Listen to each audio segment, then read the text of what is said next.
All right, Matt. So how are the movies Titanic and The Sixth Sense alike? They see dead people? I don't know. I see dead people. I see dead people. You were so close. I was close, but so far away. Yeah.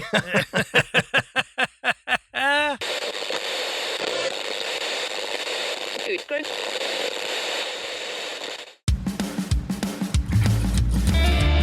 Good evening, everybody, and welcome to the Graveyard. Thank you for joining us tonight. My name is Adam. And my name's Matt. Now, pull up a tombstone or settle into your casket and get comfortable because this is Graveyard Tales. All right, everybody, here we are again. Matt, how you doing tonight, brother? I'm doing all right. Yeah, been doing better since you almost got the joke. I know, but yeah, no, I'm doing pretty good. It is finally cooled off here. Yeah. I mean, Yeah. It is not just this brutal heat and humidity that we've been dealing with for so long. So Yeah, I don't know what happened, dude, but the last 2 mornings I've walked outside at 6 o'clock to take the dogs out, and it's like a cool breeze. I'm like, where did this come from? It was 59 when I got up this morning. Nice. That's better than here, but it's still been nice here. I'm ready to get back to jeans weather. Yeah, jeans and a like a light sweatshirt. Mhm. I like that. I like it. I'm a It's jeans football and weather. I like that. I'm a jeans and t-shirt guy. If I can wear jeans, boots, and a t-shirt, I'm a happy camper. Yep. But on that note, if you're wearing jeans, if you're taking your jeans off, it doesn't matter. Go over to patreon.com/Graveyard Tales and you can sign up to become a patron even if you're pantless. We don't care. We have multiple levels, 1, 5, or 10, and we've got a buttload of episodes in our back catalog that you can continue to listen to me and Matt, even on our dark weeks. If you're like, man, I hate that they're dark, because I've seen that a couple times. The last couple dark weeks I've posted about, people are not too happy. But if you want to keep hearing us, go over to Patreon, sign up, become a patron. You can get a bonus episode a week for all levels. Our $5 and $10 levels, they get the ad-free audio and video versions of the main show and the bonus episode. But our $10, probably the best deal on there. You get all of that stuff. Plus, you get the audio and video versions of our second show, Side Quest, which Matt and I love doing and has absolutely nothing to do with Graveyard Tales. It is totally, I don't know. I don't even know. I mean, it's just, it's out there, man. I mean, it is fun. It is silly. It is ridiculous. It's informative. Yeah. You know, whatever. You never know what you're going to get. It's like a crapshoot. Yeah. With whatever we're going to be doing that night. Depending on the week, depends on the mood.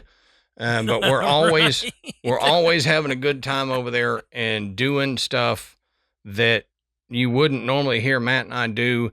And we're a little freer with our language. We don't keep it PG-13 over there. It's, we go hard R, NC-17. Now, I don't know if it's that bad, but you know, it's not a kid-friendly show, but, you'll have fun with it. I promise, because we have fun with it. Yep. All right, Matt. So on that note, why don't you tell us, what are we talking about tonight, brother? All right. So tonight we're talking about cryptid. I don't know if we can call this thing a cryptid or not. It spans. Cryptid, spirit, mythical creature, evil, fae-like entity, whatever. It kind of fits in all these categories. But I found that I love saying the name of this thing. The Tokoloshe. Mm-hmm. Tokoloshe. I've heard it a dozen different ways, but you may not have ever heard of this. This legend comes from South Africa primarily. But, I mean, this thing is kind of like, it is the African boogeyman. Yeah. Yep. I mean, based on our research, everybody knows what this thing is. Mm-hmm. And it's kind of like you may not have ever seen one, you may not have ever experienced it, but there's a really good chance you have talked to someone who thinks they have. Yep. Yep. Okay? I mean, it's very well known. And when I started digging into this, I found videos, which you don't usually find when you start hunting this stuff around. Just one after another with, there was one series. It was like newscasters in Africa interviewing Tokoloshe. Yeah. I was like, Yeah. what have I stumbled upon? Right. This thing, it is. I don't know that there's many things we've done that encompass all that this thing does. And it's got some of the most unique characteristics that I've seen in any creature that we've covered on the show. But I think when we start digging into it, you're going to be like, what? Yeah. I mean, it's kind of a head scratcher, but it's really, really neat. So you're gonna enjoy listening to us talk about the African Tokoloshe. Yep. So as we always say, go down to the bottom of our show notes, check our sources. You can find where we found all the information. Everything we talk about is sourced and documented there in our show notes. So you can continue the research. You can, double check what we say, anything like that. Check our sources, bottom of the show notes. Now, as I do with a lot of topics from other countries, I will give you the obligatory apology for mispronouncing stuff. It's going to happen. This is, like Matt said, from South Africa. So there are some things that I'm probably not going to get right, and I'll apologize now. But yeah, the Tokoloshe legend comes from South Africa, and it's from several different communities that live in South Africa. So we need to first look at the geography of South Africa to kind of get an idea of it. So South Africa, shockingly, I know, is in the southern tip of Africa. Hard to believe, but it's not in the west or the north. It's in the southern part of Africa. Now, it has a coastline that stretches over 1,738 miles. Wow. It goes along both the Atlantic and the Indian Oceans, and it shares land borders with Namibia, Botswana, Zimbabwe, Mozambique, Swaziland, and entirely surrounds Lesotho, which is an independent kingdom. Now, most of South Africa's terrain is dominated by a vast central plateau. So the average elevation of that is about 1,200 meters, and it's covered with rolling grasslands known as the Highveld and the tree-dotted plains called the Bushveld. Now, the plateau is rimmed by the Great Escarpment, as they call it. It's a prominent mountainous region separating the interior from the coast. So it's got a big, not impenetrable wall, but a large... Quit doing what you're doing. Sorry. A large... a large wall there between the... I was trying to signify wall, and it looked terrible. I know what you were doing. Now, the highest point is in the Drakensberg Mountains, which form the eastern edge of the escarpment. Peaks here are, they say, 3,400 meters or so, and the rugged Lesotho highlands are part of this zone. Now, in the southwest and the south, the parallel ranges known as the Cape Fold Mountains run for about 800 kilometers in that region. So it's not, I think, for us Americans, when we think of Africa, we think of a lot of open plains, and we don't think of a lot of mountainous regions in Africa, but they do have mountains, and they got some pretty high mountains, especially here in South Africa. Do do do do do do do. Now, just moving on. Most of South Africa is classified as semi-arid, but the climate and topography vary a lot depending on exactly where you're at. The east usually gets more rainfall, so it has more lush landscapes, more trees and stuff like that. But the west is a lot drier and even desert-like in some areas of the west.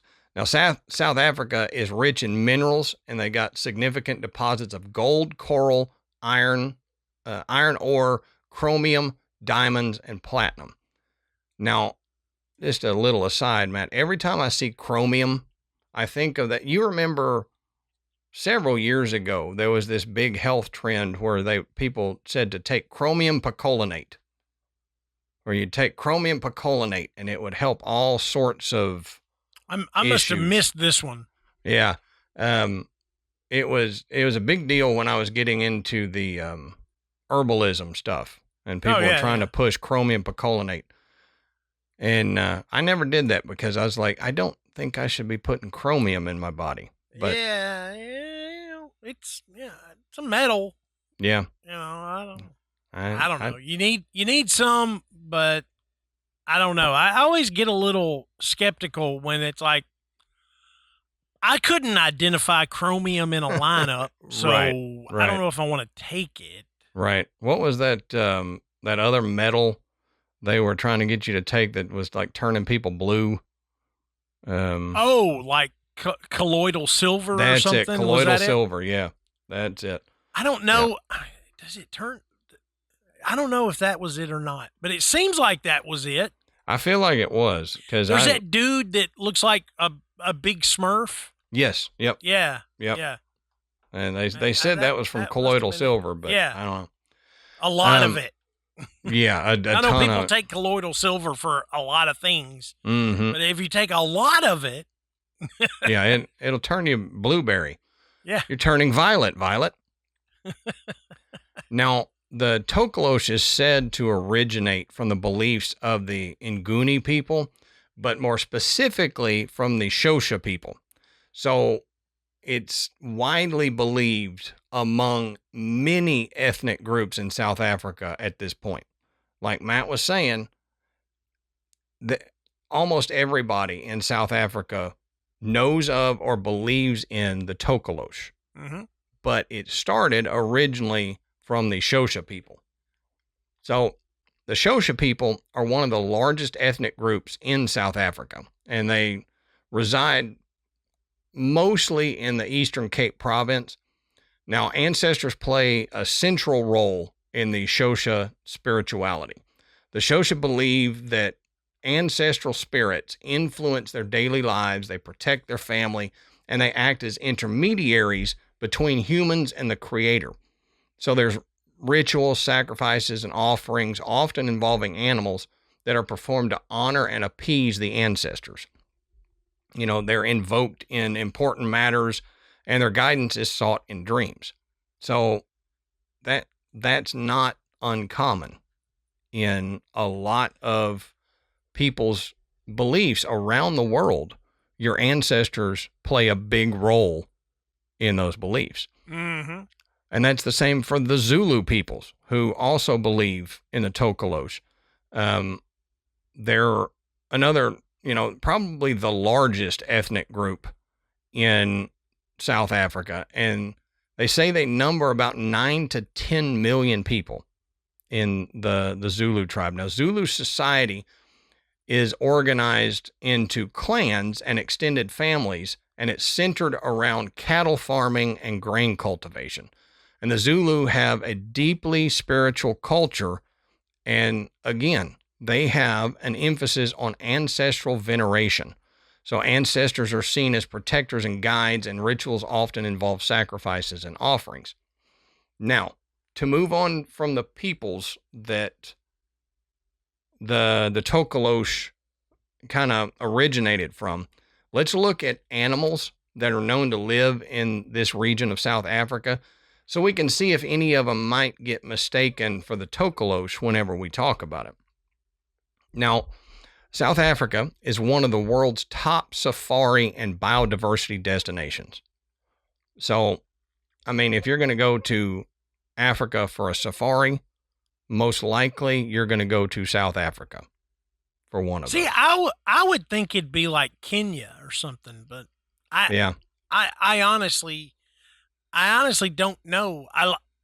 I've seen a lot of I love watching those videos of people on safari where they're out there looking at giraffes and lions and stuff. But yeah, I don't ever really pay that close of attention to where they are. Yeah. And I mean, Kenya is a big place that people go for that, but, and I think that's probably one of the American, the things that we as Americans get wrong about going to Africa. Yeah. We get a lot of stuff wrong. We do get a lot of stuff wrong. But one of the big things that we'll talk about is the Kruger National Park, and that's where a lot of safaris happen, and that's in South Africa. Now, there are over 297 species of mammals that live there, 850 species of birds, 447 types of reptiles, and more than 130 amphibian species that are recorded just in this country. Golly, that's a lot. It's a ton. The biodiversity in South Africa is amazing to me, because I know we've got a lot in Texas and in the U.S., but the numbers are just not there for biodiversity. Yeah. So I think a lot of that plays into what the Tokoloshe could potentially be for the people that have had sightings, and we're gonna talk about that. Yeah, it can play into it, and that's why we got to talk about it, is because there are a bunch of different animals here that might get mistaken for the Tokoloshe. Hey, Adam, let's talk about one of tonight's sponsors, Dream Powder by Beam. Listen, I normally don't have a lot of difficulty sleeping. I pretty much fall asleep and stay asleep. But when I do, it's the worst thing ever. Oh, yeah. And, we had a late Friday night coming back from a ball game out of town. And I don't think we got to bed till about 1 a.m. Jeez. And I'm telling you, I couldn't get to sleep. And I struggled all day the next day and thought, ooh, I'm gonna crash out tonight. And I didn't. And I fought it. And so I said, okay, tonight it's going to be Dream Powder. I mean, it is, I guarantee you I'm going to sleep tonight. And I did.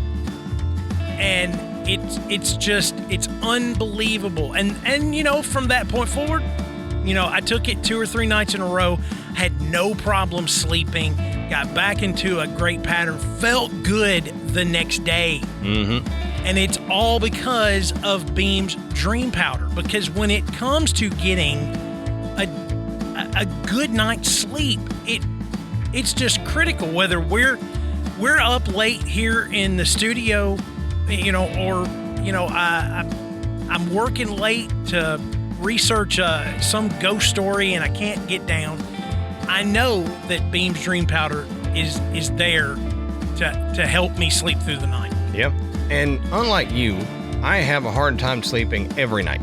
And the cool thing about Beam's Dream Powder is whether you habitually have an issue sleeping like me or you just occasionally have an issue sleeping like Matt, it will help you. Beam's Dream Powder helps me knock out and sleep all night, and I don't wake up groggy the next day like most sleep aids do. It's because Dream is made with a powerful blend of all natural ingredients: reishi, magnesium, L-theanine, apigenin, and melatonin. And it's designed to help you fall asleep, stay asleep, and wake up feeling amazing.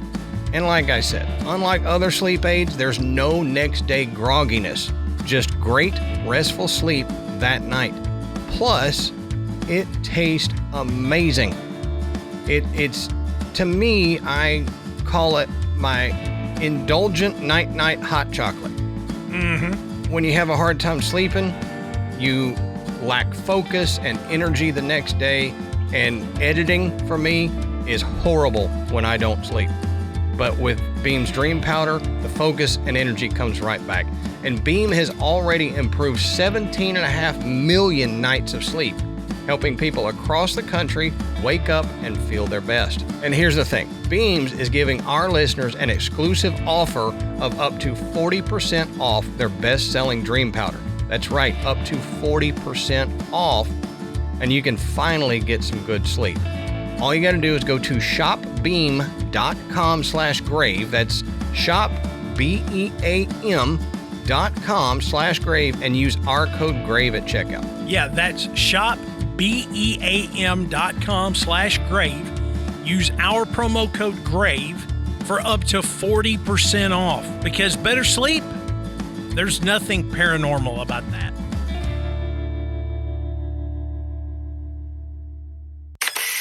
But there's conservation areas like the Kruger National Park in that area that protect many of these species, so it helps keep the biodiversity up. Now, the big five are found in South Africa. That's the lion, the leopard, African elephant, Cape buffalo, and the rhinoceros, both black and white.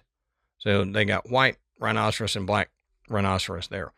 They've got the cheetah, the wild dog, the spotted hyena, jackal, the caracal, the serval, the Cape fox, and the genet. I mean, there's zebras. If you think about African animals and you go, wildebeest, yep, those are here. Yep, those impalas are here. Springbok's here. It's here. If you, just for those of us not in Africa, if you think about Africa and it makes you think of a animal, it's going to be here. Promise you. The chakma baboon, the vervet monkey, and bush babies also are in this area. And those are some key ones that I wanted to point out when we get into talking about the Tokoloshe. There's also aardvarks and golden moles and elephant shrew, which I don't think any of those are going to get mistaken for the Tokoloshe. But just so I mention it, some of the endangered animals there are the black rhino, the African wild dog, the oribi, and the riverine rabbit. I just have to mention endangered species when I can. What is an oribi? Oribi, O-R-I-B-I. Oh, it's another gazelle type looking animal. Yeah, kind of like a springbok. And there's so many of those. Mm-hmm. I mean, some variation of a gazelle. Yep. And the only way you can tell externally is their horn is shaped a little different. Yeah. Now, oral tradition suggests that the legend of the Tokoloshe has been around for generations. So it's really hard to pinpoint exactly when this legend or creature first popped up. So it's possible that the Tokoloshe has always been in this area of Africa. The Tokoloshe could have been one of the first things to show up in Africa. And we don't know. It's just been talked about by these peoples for generations. But the earliest recorded written accounts of the Tokoloshe date to the 19th century, when European settlers first documented local beliefs and all the stories about the supernatural beings. But despite only being recorded in writing in the past 150 to 200 years, its oral traditions are way, way older. And some places have said it's several centuries that this oral tradition spans. Now, let's look at the physical appearance of the Tokoloshe. We've mentioned it several times, mentioned animals that could possibly, be there and be mistaken for it. So what does it look like? Well, it is a small, diminutive creature, typically about hip high, similar to a child in stature. So not my child because he's almost as tall as me, but a younger child. Yeah. A lot of people often describe the Tokoloshe as kind of hunched over. It walks kind of hunched over, and it's dwarf-like. And a lot of times they talk about it having exaggerated features. So if you see a caricature drawn of yourself and you're like, is my nose really that big? Well, no, but they exaggerated the features. And a lot of people talk about the Tokoloshe having exaggerated features. Now it's covered. It's covered in thick, dark fur, sometimes gray, sometimes they say it's black, and it's described as hairy with kind of a bear-like appearance to it. So, mean looking. Mm-hmm. Mm-hmm. Sometimes it's got a thick, bony ridge that extends from its forehead to the back of the head. Some people say there's a hole in the skull. There's some tales that mention it has only one arm and one leg and the face of an old man on a boy's body, or even one single butt cheek. Yeah, one buttock. Yep. What the heck? It's like a Monty Python skit. Yeah, I'm sorry, but if I got this little dwarf-looking bear thing running at me with exaggerated features and a hole in its head, I'm not looking at its one butt cheek. Right. But it's interesting because in European folklore, demons supposedly don't have human buttocks. Yeah. That is interesting. Yeah, and it's something about how Satan supposedly was frustrated that he couldn't replicate this unique human feature. So, he had booty envy. There's a story about Martin Luther, the European writer that went up against the Catholic Church. He would basically moon the demons to frighten them away. Because I got two butt cheeks. Yeah. Look at me. Aren't you jealous? You got booty envy? That's right. I'm not going to dwell on this next bit, but Matt can see it in my notes, so he understands why I'm not going to dwell on it. But I do have to touch on it because it's graveyard tales, and this is silly. But apparently it has a disproportionately long male member. Yes. So it can sling it over its shoulder. Mm-hmm. It's like a tripod. And why this feature is but we didn't find this in just one source. This is everywhere. So we had to bring it up. It's silly enough that I had to bring it up, but I don't want to sit here and dwell on it because, booty envy, we might have another kind of envy happening. That's right. Right. Yeah. Now, its eyes are bright and piercing, and a lot of people say they glow in the dark. And they're often described as red or luminous eyes. And that's a common theme between all these Tokoloshe sightings, is that it has glowing red eyes. Now, it has long, bony fingers and sharp claws that they use for causing physical damage to you if it attacks you. And it's got sharp teeth that they say it's possibly used to bite off toes or attack sleeping victims. So if you ever wake up in the middle of the night and your foot is hurting really bad out of nowhere, you look down and you're missing a toe, Tokoloshe. The Tokoloshe. There you go. See?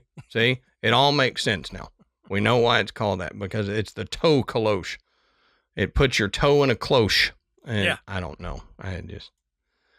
Now, some accounts say that it has a tail that it uses for balance and also as a weapon.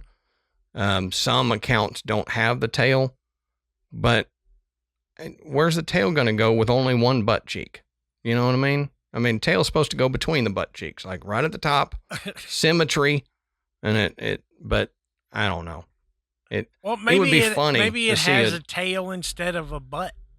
Oh, that's it. A butt cheek on one side and a tail coming off the other side. No, it's just like, I don't know. Let's move on. We got more confused with that than the disproportionately large something. Now, some people say that it has horns or antler type features on its head, so it kind of adds to the intimidation factor. Mm-hmm. Looking at this thing coming at you with horns, but that also ties into the demonic symbology that Matt brought up. Right. Now, what powers does this Tokoloshe have? Well, they say they can become invisible by swallowing a stone or drinking water, which makes it difficult to confront. So if you're wanting to confront a Tokoloshe and get it out, if it swallows water or a stone, it's going to go invisible, and then you can't fight it. Mm-hmm.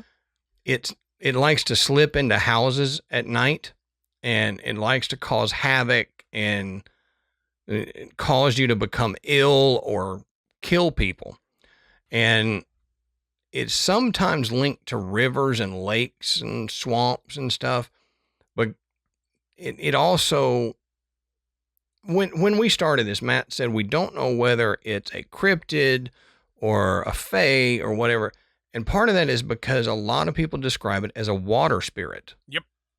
So the Tokoloshe is known kind of like the Kappa, mm-hmm. where it's a water spirit and it's primarily associated with water.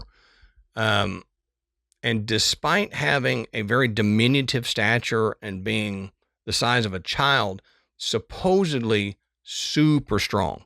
Mm-hmm. So don't let it fool you. Just like a lot of monkeys and great apes, it is stronger than it would appear. Right. Yeah. If you've ever been to a zoo, and sometimes they have like the orangutans that you can pet or whatever, or they've got the small chimps or something that you can interact with. If you see one of these little chimps and you're like, oh, that's cute, and then it grabs your finger, mm-hmm. you immediately know, oh crap, this little monkey could beat the poo out of me. And they have. Yes. Matt got beat up last week by one. That's right. You're walking down the street and there's a chimpanzee, and mm-hmm. Not to diverge off, but you bring this up, that you remember there was a woman that had, I think she was in New York, had a pet chimpanzee that just absolutely like tore her face off. Yep. Literally tore her face off. They're dangerous. Mm-hmm. But it makes me wonder,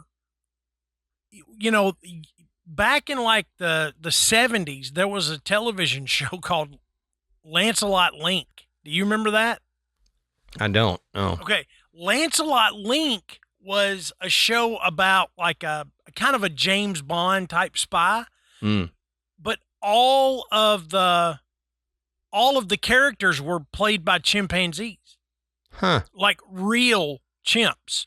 And they would dress them up, and they would, they'd move their mouth, and they just overdubbed the dialogue. It was totally ridiculous. But I'm going, how in the devil did these people get these chimps to do this without anybody, there being some tragic story about one of them just going bananas?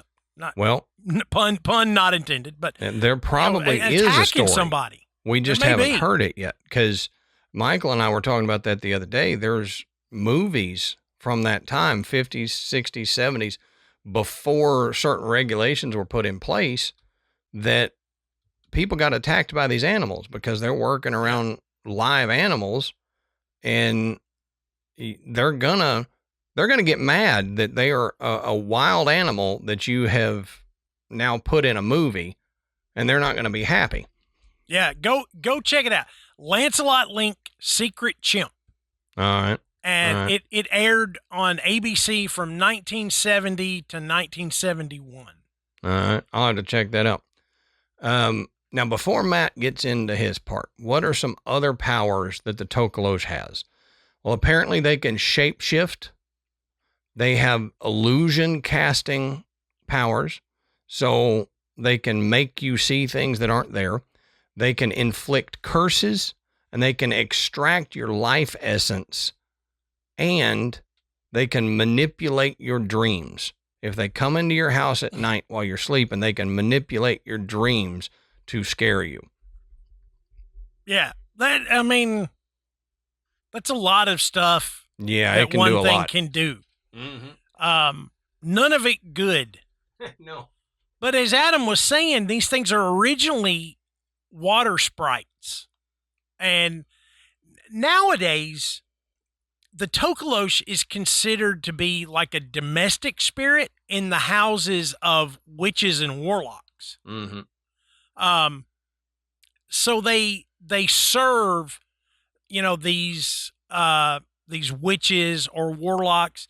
There is a story, a more modern story that I'll get into about what they call a witch doctor, and he had a Tokoloshe under his control.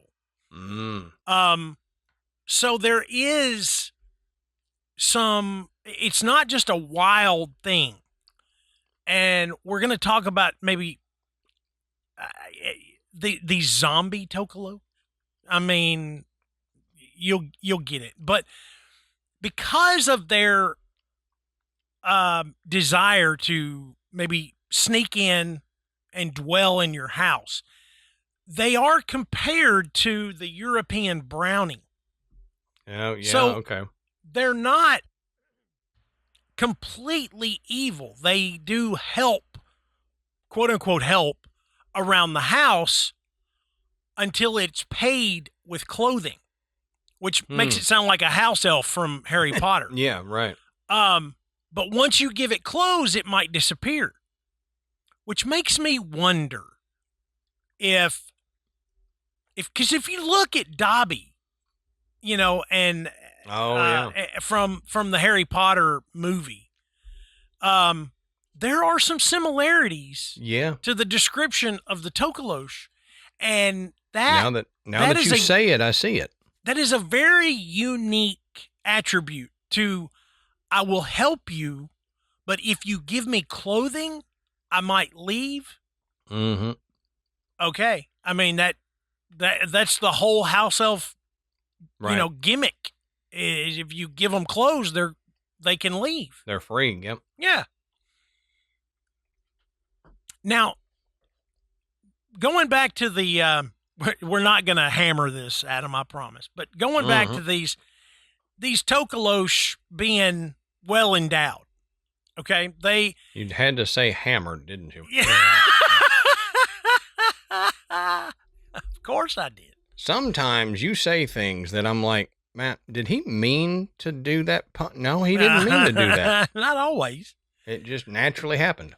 But one of the jobs of these house Tokoloshe is to make love to its witch mistress. But in return, it is rewarded with milk and food. But in some European myths, when they're describing familiars, which is what you would consider, this is the familiar spirit for, an African witch or warlock. Right. You cannot put salt in their food. And the witch keeps the Tokoloshe kind of docile by cutting the fringe of hair that tends to hang down over its eyes. All right, y'all, let's talk about another of tonight's sponsors, Undies. And you've heard us rave about Undies before, but guys, fall is here. You got football coming back, you got flannels coming back, jeans are coming back, all of my favorite things are coming back. But listen, if you're still rocking the old beat up boxers with holes in them underneath your jeans this fall, we gotta have a talk. It's time that you upgrade to Undies. They're ridiculously soft. We love them. And they have a bunch of different patterns and colors and everything. They've got a Halloween line that has come out, limited edition. So you've got to get on that if you haven't yet. And they have glow-in-the-dark underwear. So just a little hint from Adam here. Put you on some glow-in-the-dark underwear. Make sure that it's glowing, and then just step out of the bathroom in the dark room with your glow-in-the-dark underwear on and dance around kind of like the skeletons in the old movies in front of your wife. Yeah. It's amazing. Yeah. You get a good laugh, and you feel great doing it because you're wearing Undies. Yeah, and they've got style for everyone, even if you like to dance around in the dark and show off your glowing underwear. They have a cut for every butt with over 20 styles in 100 different colors and prints. And they have unmatched comfort. MeUndies' signature super soft micromodal fabric is breathable, stretchy, and unbelievably cozy. It's perfect for those crisp mornings, chilly nights, and everything in between. When you're layering up for a hike or lounging in flannel all day, MeUndies moves with you and keeps you comfy. Want even more seasonal comfort? Try the Breathe line, designed with moisture-wicking and anti-odor tech to keep you fresh through fall workouts or just a long day of pumpkin picking. They use sustainably sourced materials and work with partners that care for their workers. And if you're not happy with your first pair of MeUndies, guess what? It's on MeUndies. That's incredible. So right now, as a Graveyard Tales listener, you can get cozy and spooky for less with deals of up to 50% off at MeUndies.com/graveyard. All you have to do is enter our promo code GRAVEYARD, GRAVEYARD. That's right. MeUndies.com/graveyard and use our promo code GRAVEYARD, GRAVEYARD, for up to 50% off. MeUndies, comfort that's made for summer. And witches sometimes will inherit the Tokoloshe from their mothers. Oh, so okay. you've got a witch. She has a Tokoloshe that is her familiar. As she gets older, her daughter may get this Tokoloshe. So it's passed down. Yeah, it's a familiar. Yeah, exactly. I had to run that over in my head 3 times before I said it. That was tough. Now, Adam mentioned that they can make themselves invisible by, swallowing a stone or drinking water. That is only to adults. Hmm. The Tokoloshe can be seen by children, which you think that's horrifying. But yeah, fortunately, it is friendly towards children. And there's a lot of thoughts that kids that have imaginary friends or invisible playmates, that it's a Tokoloshe because they won't harm children. As a parent, that makes me feel better because I would rather me have to fight this stupid thing than my kid. Right. So right. Just leave my kid alone. Bite off my toes, but leave my kid alone. Yep. And the part of the legend says that even if they're on a mission for, a sorcerer, for a magician or a witch, the Tokoloshe may disobey its master and spare a child. So that instinct to be friendly towards children will supersede that need to serve a master. Well, that's cool. But friendship is discouraged by adults because they're afraid that if this friendship with a Tokoloshe continues into adulthood, the children may then become witches or wizards. Oh, yeah. That makes sense. Yeah. Bring you over to the dark side. The Tokoloshe also is buddies with monitor lizards. Okay. Like like a Komodo dragon. If I could be friends with one, I would. you imagine what that would be like to be walking down the street, and instead of having two dogs, you got two Komodo dragons walking beside you? I'm telling you. Ain't nobody screwing with you. Yeah, I sick my Komodo on you. They are really cool. I remember. Do you remember Ricky the Dragon Steamboat, the wrestler? Yeah. I hadn't heard that name in a long time. He had that ongoing beef with Jake the Snake Roberts, and remember Jake always had that big python. Yeah.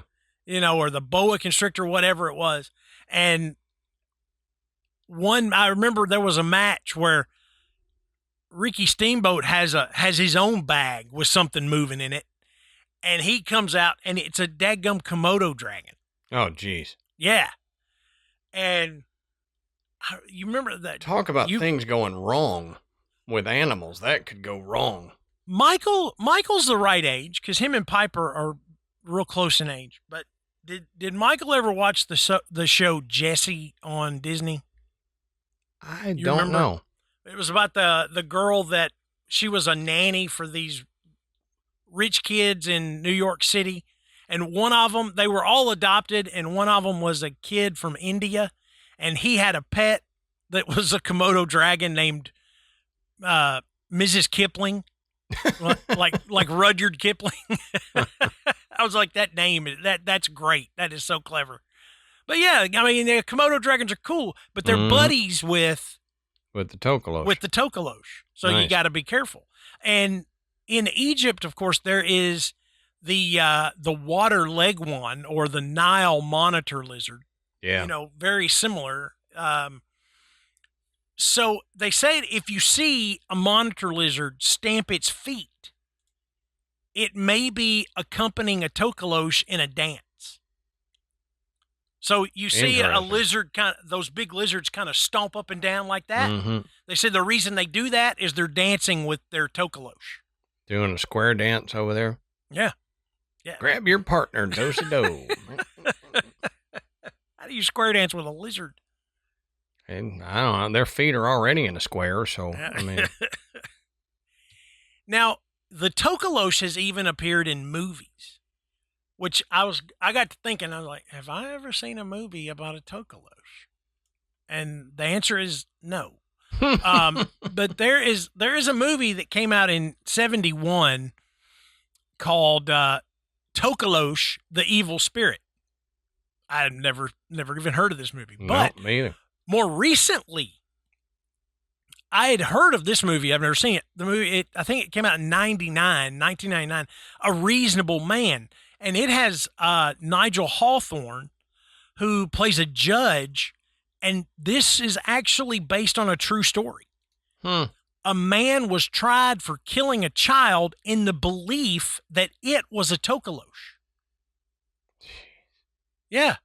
Now, Sid James, who is in the movie The Tokoloshe, the Evil Spirit, and Sir Nigel Hawthorne, who stars in A Reasonable Man, both were born in South Africa.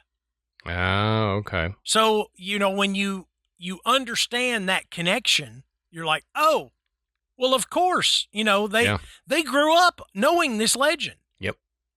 So I thought that was pretty cool. I mean, the actors sometimes, have zero connection to the roles that they play, but these guys did. Yep. I do think that's a cool connection there. Now, not only are, as Adam mentioned earlier, the oral tradition telling these stories and these legends from ancestors, talking about, and specifically the Tokoloshe, they went on and on and on, but there actually is a lot of writing about the Tokoloshe. It's not just, imagine if someone let's say in the U.S., if there were a bunch of books about Sasquatch. Yeah. It's very similar. That would probably be the one thing here that everybody knows. Mhm. Believe in it or not, you know what Sasquatch Bigfoot is. So this is a collection. This is an excerpt from a collection of anecdotes by a Zimbabwe writer named Sarah Todd. Okay, and she wrote this collection called The African Tokoloshe. And so I'm gonna read this. So I'm not gonna try to paraphrase it. Zimbabwe's Tokoloshe is large, covered in fur with long talons and a bony spine reaching all the way down its back from the top of its skull. It also has glowing red eyes, emits a foul stench, and speaks in a rasping voice. Fear of them is such that many people will not sleep on the floor and will raise their beds higher by placing bricks. Mm-hmm. This enables them to see one hiding underneath the bed before they retire for the night. There's a good reason to fear a Tokoloshe. It is claimed that they will climb into the bed with the inhabitant and bite off a sleeping man's toes and have their wicked Tokoloshe way with a woman. Some people will not even mention the name Tokoloshe for fear of summoning this extremely unwelcome guest. A person can summon on to inflict harm upon another, and if this happens, then a Nyanga, or witch doctor, may intervene and chase the evil being away. Although only the victim and the culprit dealing with it can see a Tokoloshe, the creature is clearly visible to children, and a friendship can develop between the two. They generally don't harm children. Perhaps this is the African version of an invisible playmate, common to so many children from all over the world. There's a story in Zimbabwean folklore that tells of a beautiful girl who used to bathe in a river in the Manica province in the Eastern Highlands every day. A Tokoloshe living in the water fell in love with her, and one day while she was bathing, it proposed love to her. Naturally, she was horrified and rushed home to her human boyfriend, who promptly made his own proposal and gave her 9 bracelets as a betrothal gift. Delighted, she wore them the next day when she went to bathe, and when the Tokoloshe saw them, it grew so angry it seized her, cut off the arm wearing the bangles, and threw it in the river. Incredibly, in the early 1940s, a prospector named Captain Valentine found the remains of a human arm and 9 bangles buried in the sand on the riverbank. He gave it to the Harare Museum in 1953, and apparently it still resides there. Now that's cool. Not that it happened. It's cool that there is evidence, supposed evidence found to back up that story. Right. I was like, that is a really cool, but does that not remind you of something that, would be written, or people that say, look I've got a cast of a Sasquatch footprint, and it's in some, museum or something like that. Yep. We do that here, but I don't know that Sasquatch is so feared in the U.S. I would imagine at some point, yes, it was. Yeah. But, there are some really terrifying encounters that have been reported with a Sasquatch. The Himalayas, the Yeti in the Himalayas. Right. That one, which we still need to cover in depth, but it is feared like the Tokoloshe is. Right, yeah. And there is a monastery there that supposedly has the scalp of a Yeti that they've had for 300 years or something. And so it's very similar to that. Or the, didn't we on the Kappa have somebody had a Kappa foot or something in a, I think so. Yeah, because it monastery was or kind of something like there? a turtle foot looking Yeah. thing. Yeah. But it shows not only maybe the fear of the Tokoloshe, but the reverence, Mm-hmm. that is there. It's like, something that, you're frightened of. You may put it a little bit higher on a pedestal because the damage that it could do. Right. Right. You may not you may not live in fear in your daily life, but you're aware. Yeah. And you understand, and you may be like, this is ridiculous. These are folk tales that were told. My grandparents told me this. Their grandparents told them this. I don't believe it. This is ridiculous. But you walk outside at night to take out your trash or whatever, and something moves in the darkness, and you're like, is that a Tokoloshe? Yeah. Yeah. Well, and the cool thing to me about that is there are people from all walks of life that believe in it. You've got, professors at universities. Mm-hmm. You've got the heads of churches and stuff there, plus the town folk and everything. All of them not only have heard it, but the majority of them believe it. Yeah. That there is something that is the Tokoloshe. And some of them have seen it. Mm-hmm.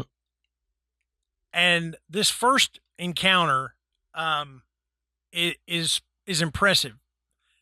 In the late 19th century, Mrs. Minnie Martin, who was the wife of a British official in Basuto land, which is Lesotho, the kingdom Adam referenced earlier, was with a servant and a dog when they encountered a Tokoloshe escaping from their cowshed.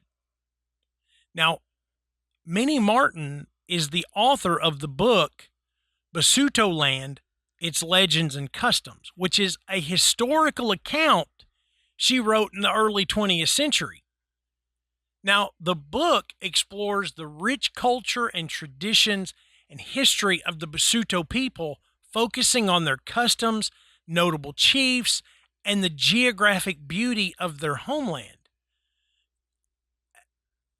You can't imagine that someone like this would fabricate a story. Right. I mean, it's so enriched in the folklore that I thought perhaps she misidentified a known type of animal, that you would expect might be snooping around a cowshed, at night, like a raccoon here, something else is kind of poking around looking for something to eat. But would a 19th century, early 20th century author who was married to a British official, would she publish something in a book just to get like book sales, just to drum? Right. Not at that time, I don't think. I don't think so. But I could be wrong, but it sure seems like she believed that's what was out there. Yep. Yep. and had someone with her that also believed that's what it was. So I thought that was really interesting because, again, this is a person that is held in high regard. Yep. And I've got some stuff at the end that we will talk about this more, but when you come to people misidentifying an animal, here's my biggest thing that goes against, they just misidentified it. These people, as we've talked about with Bigfoot stuff, Bigfoot sightings, you've got hunters and outdoorsmen that see it. They know what the animals are. These people live in that area, and they are going to know what animals are around their home, around their city, around their camp, whatever, that, oh, I know that there are these types of baboons here. There are these types of rodents, these types of wild dogs, whatever. And they have seen them day, night, whatever. So I pause a little bit when someone says, well, they just misidentified a chonka monkey or whatever. I'm like, maybe, but they know what that looks like. And this looks different. Yeah. And it seems to me that in this case, they would know what kind of animal might be creeping around a cowshed at night. Right. If it were me or you, then I would say, yeah, we could probably misidentify something because we're not accustomed to these South African animals. Yeah. And we might misidentify it. But these people live there around them all the time. If I go out in my backyard and I hear something moving, I think, well, okay, it's a cat, it's a raccoon, it's a possum. Mm-hmm. That's about it. I'm going to assume that's what it is because I don't want it to be anything else. Right. Okay. Right. It's just a fact. But if this was something that she, is relaying this story to somebody else, even before she wrote it, if that was so outlandish to say, wouldn't the other party go, oh, it was just a whatever? Yeah. I can't imagine, that she would go be so convicted that people would tell her it was just one of these things that's always out there in the cowshed. Mm-hmm. Obviously not. Right. So right. maybe, but she would have said, oh, well, that was not a Probably Tokoloshe. went to that was something first. else. Yeah. Yeah. Now, in late 1918, an African's household, that's African, Afrikaans. Afrikaans household in Stensrust in the Orange Free State near the Lesotho border was troubled by this nocturnal goblin, which remained invisible. Mm. And a witch doctor who had been imprisoned for burglary was suspected of invoking the Tokoloshe for revenge. Now, sometimes, what a jerk. Yeah, sometimes the name Tokoloshe refers to a dwarf zombie. Mm. So apparently such a zombie can be created after removing the eyes and tongue from a full-size corpse. The corpse is said to shrink after a heated iron rod is thrust into the skull. Yeah. Life and obedience are breathed into the zombie by means of a secret powder blown into its mouth. Whatever means are used to create a Tokoloshe, the price includes the death of a relative within a year. Jeez. And it says the spirits do not give life freely. So if you are prepared to create an unnatural person, you must be prepared to destroy a natural one. Jeez. Yeah. So, again, like I said, zombie Tokoloshe, come on. I gotta make one so I can get revenge on somebody. Yeah, that's you really don't like that person. I know. Like, yeah. That's not just putting out a hit on somebody. And you suck if that's what you're gonna do. Just across the board. Quite the jackwagon, if I do say so myself. Now, this one occurred in September of 1998. Mm. A Queenstown woman, Nothemba Bikubu, had a strange visitor. Her furniture was taken over by 5 Tokoloshes who made themselves comfortable. What's worse than one Tokoloshe? Yeah, 5. 5. Yeah. They had, listen to this, they had come to demand equal housing rights and insisted that their grievance be passed on to President Mandela. Oh, geez. Miss Bakebu, who was a remedial education specialist and part-time Sangoma. I'm sorry, I did not look up what a Sangoma is. But she did contact Nelson Mandela's office. but the staff at the office wanted to speak to a Tokoloshe spokesman before taking action, and the Tokoloshes refused to cooperate. A Sangoma is a traditional healer in South Africa. Okay, so there you go. So you just said that they wanted to speak to a representative of the Tokoloshe? Exactly. Okay. And the Tokoloshe were like, no, we're not going to cooperate with this negotiation. That's why we went to the Sangoma. We didn't want to talk to you directly.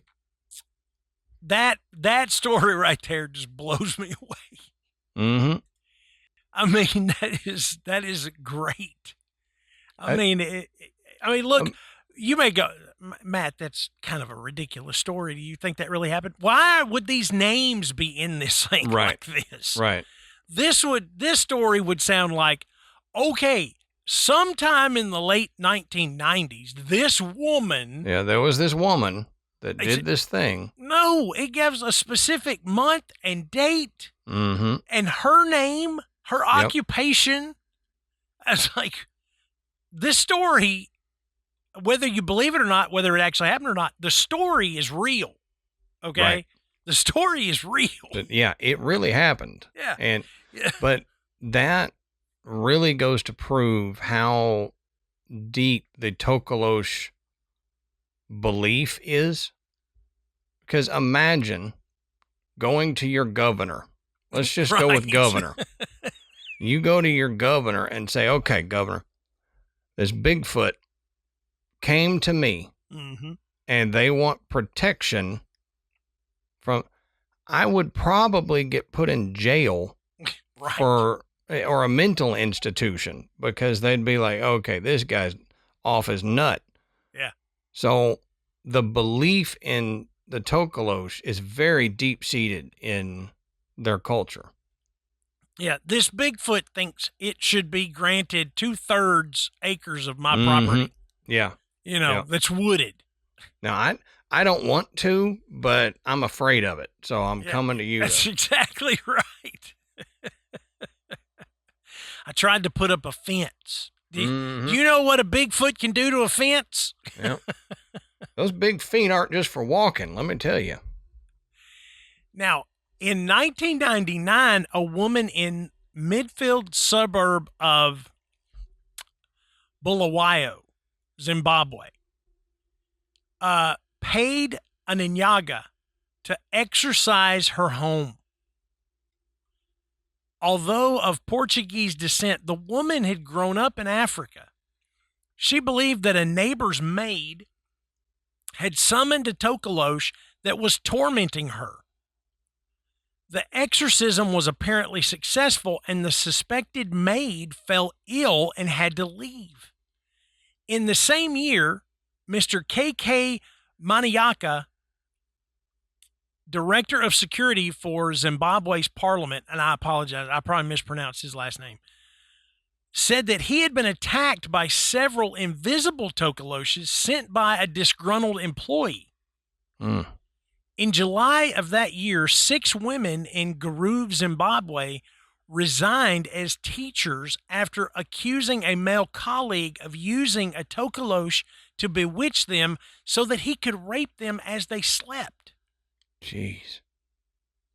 Okay, again, these are not frivolous statements.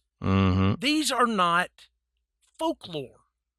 These are real people with real concerns, real problems, real experiences, fears, talking to real government agents about these problems. And I hope nobody mistakes my tone for being facetious. I am not. This shows how deep rooted these beliefs are. And it makes me go, there is something. I mean, I can't dismiss these stories and just go, oh, silly. Yeah, right. This isn't silly. We hear stuff about somebody married the ghost of a pirate, and I go, yeah, that's kind of silly. Mm-hmm. 6 women in Zimbabwe resigned their jobs as teachers because they thought a male colleague was trying to use a Tokoloshe to assault them. Yep. That's serious. Yeah. Yeah. And it just makes you go, okay, this is not folklore. I mean, this is a serious belief. This is stuff that people are dealing with legitimately in their everyday life. And I mean, this is quite different than a lot of the topics we've covered. Mm-hmm. In the sense that how far reaching this belief is. It's not just, some redneck in his trailer going, I done seen to Bigfoot. This is legitimate problems. Exactly. So you don't look at something like this and just passively dismiss it. You can't. Right. I mean, you think that there is something to this. Something is legitimately frightening these people. So they are scared of something that is real. Yep. Yep. Whether it's actually a Tokoloshe or it's something else, but I mean, these are real issues, and these are modern things. I'm not telling you a story that came from 100 years ago. I mean, this was 25 years ago. Yeah. Yeah. Like this one, the Sunday Times reported another Tokoloshe infestation on January 30th, 2000. The victims were the Sejake family of Motlanaye village. I apologize. Near Mafeking. Household objects were thrown about. Insulting writing appeared on the walls. Family members and visitors were spat at, and swearing was heard. The culprit was never seen except by Mr. Sejake's son. Remember, children can see them. Yep. The Tokoloshe was unusual in that it hated the child and repeatedly destroyed the boy's homework until he had to leave his books at school. In 2001, a team from South Africa's television documentary series, Carte Blanche, accompanied Mr. Muhammad Abid, an imam from Pakistan, when he exorcised an Indian household in Stanger, Natal. A boy in the house was possessed by a Tokoloshe. Video recordings made in the house were inexplicably distorted. So this is an imam from a different culture. Yeah. And they're living there, and they are having issues with a Tokoloshe. Yeah. So to me, that adds credence to this being something legitimate, because why would, it'd be like me going there. Yeah. I didn't grow up with this belief. I didn't hear it my whole life, and then me go, oh, must be a Tokoloshe. Mm-hmm. This is somebody not from the area, and then, oh, crap, there's a Tokoloshe. So that, to me, says, that could be something. Right. So you're exactly right, Adam. Anybody that would say, it's just the culture is so strong with this belief. How about somebody experiencing this from a different culture entirely? Right. Okay. Probably never even heard of a Tokoloshe. And here they're having, they're having to figure out what this thing has got a hold of our child. Mm-hmm. Now, in June of 2002, 5 buildings burned down at the Tailagong Community Secondary School, 25 miles from Francistown, Botswana. At the same school, girls accused a Tokoloshe of harassing them in various ways. Exorcisms by the indigenous Zion Christian Church were apparently successful. to eradicate, this disturbance. 5 buildings burned down. Yeah. Yeah. That's, I mean, now you're moving on to like actual property damage from something. Yeah. And I know people will go, well, a human could have done it and blamed Tokoloshe. Sure. But seems like with everything else going on, and then if it was a human after the exorcism was performed, the human still could have done it.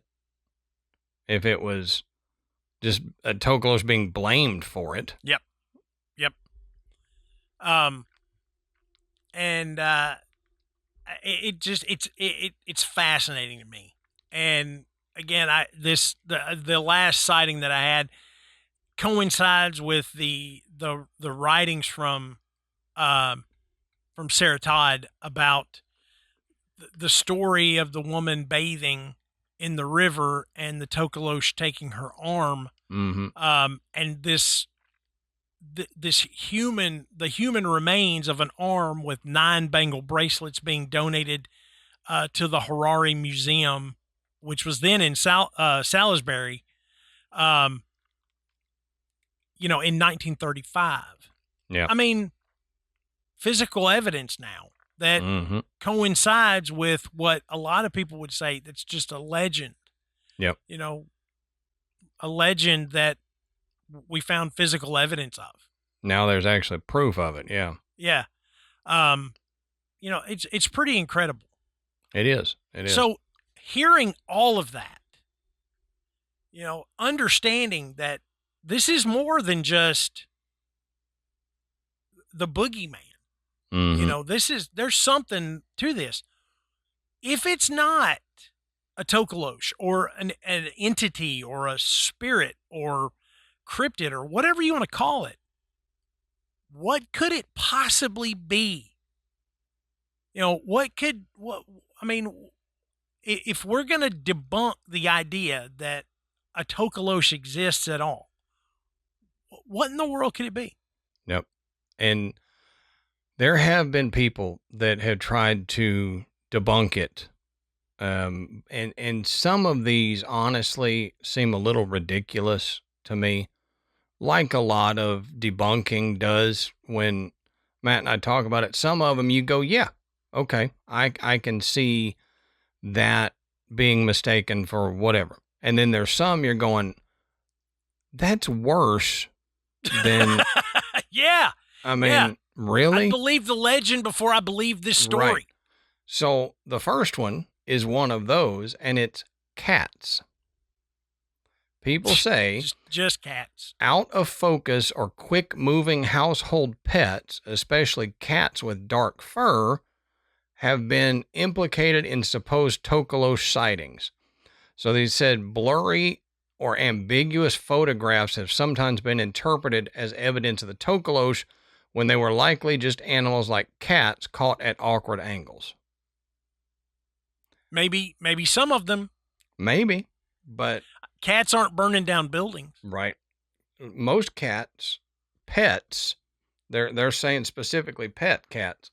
Most pet cats are not biting your toe off. Exactly. Or physically assaulting you. Now, another one, this is one that I can say, okay, yeah, probably some of these that if you see a Tokoloshe from afar is this, and it's primates. So like baboons or monkeys. This says, given their size and sometimes their mischievous nighttime behavior, baboons or vervet monkeys could be mistaken for this supernatural being, especially if seen near homes in rural or peri-urban areas. Yeah. Okay, I'll give you that one. If you just catch a monkey or baboon or something out of the corner of your eye running down the street, yeah, you might. And they're intelligent. Right. I mean, so they learn human patterns. They understand that there's food, inside a house.